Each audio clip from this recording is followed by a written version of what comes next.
우리나라 정치인은 4류, 관료 행정은 3류, 기업은 2류라고 정치권에 따끔한 말을 한 기업인이 있습니다. 바로 고 이건희 삼성전자 회장인데요. 고인은 1995년 베이징 특파원들과 간담회에서 이렇게 말했습니다. 고 이건희 회장은 과묵한 성격으로 알려졌지만 한번 시작하면 거침없는 말로 묵직한 메시지를 던졌습니다. 중국에서 당국에 쓴소리를 하는 기업인이 있다면 어떻게 될까요? 여기 공산당과 악연에 시달리는 유명 기업인이 있습니다. 바로 중국 최대 전자상거래 업체 알리바바의 창업자 마윈입니다. 지난달 24일 마윈은 상하이에서 열린 금융 컨퍼런스에서 우리는 기차역을 관리하는 방법으로 공항을 규제해선 안 되고 어제의 방법으로 미래를 규제해서도 안 된다면서 현재 은행들은 전당포를 운영하는 사고방식으로 유지되고 있다고 비판했습니다. 그는 또 중국의 금융 전당포 사고방식은 심각한 상황이라고까지 말했습니다. 왕치산 국가부주석, 이강 인민은행장 등 고위 관료들이 참석한 자리에서 당국을 정면으로 비판한 것입니다.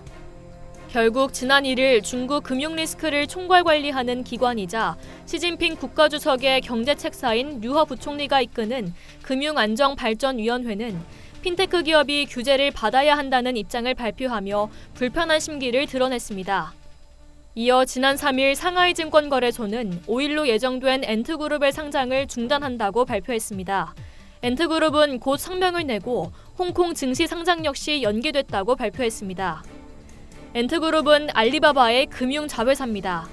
엔트그룹은 5년 전부터 중국 연기금과 국유기업의 지분을 헐값에 넘기며 막대한 수익을 안겨주는 등 상장에 공을 들여왔지만 결국 또다시 마윈 창업자와 공산당 간 불편한 관계가 불거지면서 상장이 중단된 것입니다. 엔트그룹의 갑작스런 상장 연기로 이날 뉴욕 증시에서 알리바바 주가는 8.13% 폭락했습니다. 월스트리트 저널은 그동안 중국 공산당이 심심치 않게 재벌 길들이기를 하긴 했지만 상장을 불과 이틀 앞두고 이런 조치를 내린 것은 전례가 없는 일이라고 전했습니다. 공모주 청약에만 3조 달러가 몰렸고 엔트그룹은 345억 달러 이상의 자금을 조달할 것으로 예상됐었습니다. 상장 중단 조치는 전날 중국 인민은행을 비롯한 금융기관 빅4가 마윈 창업자를 불러다가 공개적으로 질책하는 외탄을 진행한 뒤 나왔습니다. CNN, 월스트리트 저널, 블룸버그 통신 등 외신은 상장 중단이라는 초유의 조치는 지난달 마윈 창업자가 중국 금융당국의 규제를 정면 비판한 것이 이유라는 분석을 내놓았습니다. 마윈과 중국 당국의 갈등은 이번이 처음이 아닙니다. 2014년 9월 19일 알리바바가 뉴욕 증시에 입성했습니다. 전 세계 투자자들은 환호했지만 중국 당국의 시선은 곱지 않았습니다. 이때부터 마윈 창업자와 공산당의 악연이 표면에 드러났습니다. 알리바바의 뉴욕 증시 상장 후 마윈은 내 삶이 너무 피곤해졌다고 토로했습니다.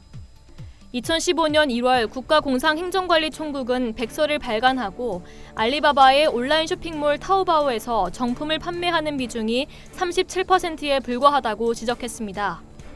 당시에도 중국 정부가 백서까지 내면서 민간 기업 때리기에 나선 것은 이례적이라는 평가가 나왔습니다.